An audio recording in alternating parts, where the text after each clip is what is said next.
एक ट्रेन की लंबाई दूसरी ट्रेन की लंबाई से 140 मीटर ज़्यादा है।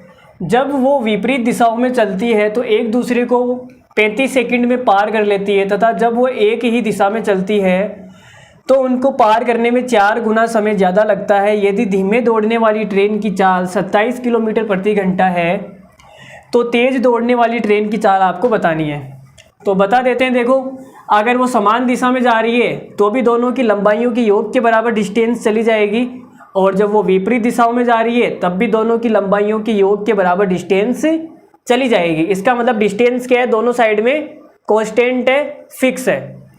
तो सबसे हमारा पहला पॉइंट रहेगा वो क्या रहेगा, वो ये रहेगा कि जो डिस्टेंस है वो डिस्टेंस क्या है, फिक्स है।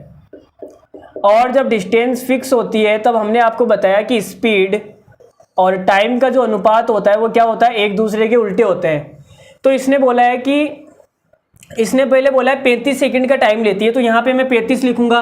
फिर इसने बोला है 4 गुना समय ज़्यादा लेती है, तो 4 गुना निकालूंगा, फिर ज़्यादा लिखूंगा। लास्ट में हमें अनुपात ही तो निकालना है, और अनुपात निकालना है तो 35 के पार्ट से फिर वो कट जाएगा, तो कोई मतलब ही नहीं है। तो हमने टाइम को पहले मान लिया 1, मैंने टाइम को माना 1। अब सवाल में बोला है कि 4 गुना समय ज़्यादा लगता है, तो 1 का 4 गुना करूंगा तो कितना आएगा, तो आप बोलोगे सर 1 का 4 गुना करोगे तो 4 ही आएगा, ये ज़्यादा लगेगा।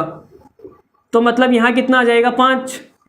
सही बात है या नहीं, नहीं समझ में आया क्या भाई? यहाँ पे 1 लगता है, यहाँ 5 लगता है, तो कितना ज़्यादा लग रहा है, 4 ज़्यादा लग रहा है ना, 4 ज़्यादा लग रहा है।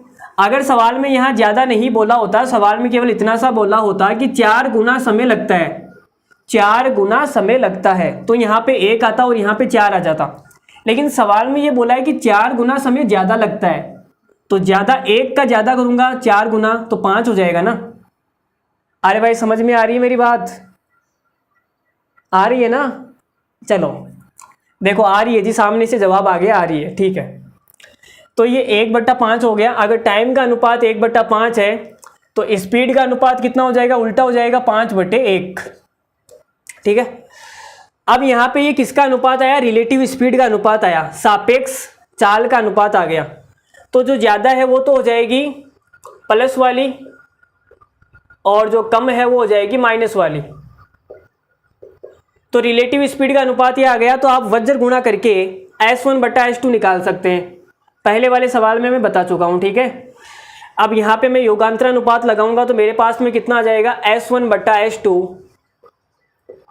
5 और 1 हो जाएगा 6, 5 में से 1 गया तो आएगा 4।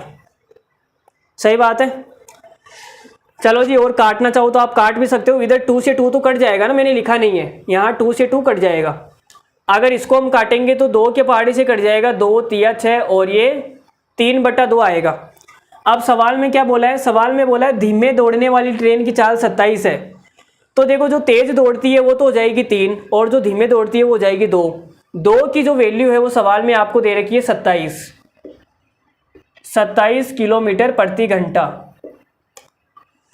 ये बोला ना धीमे दौड़ने वाली, तो जो कम है वो तो धीमी वाली हो जाएगी, जो ज़्यादा है वो तेज वाली हो जाएगी। तो 2 की वैल्यू 27 आ गई, तो 1 की वैल्यू कितनी आएगी, 1 की वैल्यू आ जाएगी 27/2।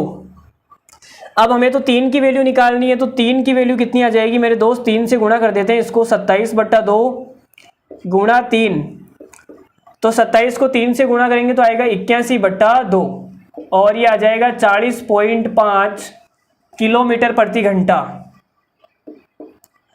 तो जो तेज दौड़ने वाली ट्रेन है उसकी चाल कितनी हो गई, 40.5 किलोमीटर।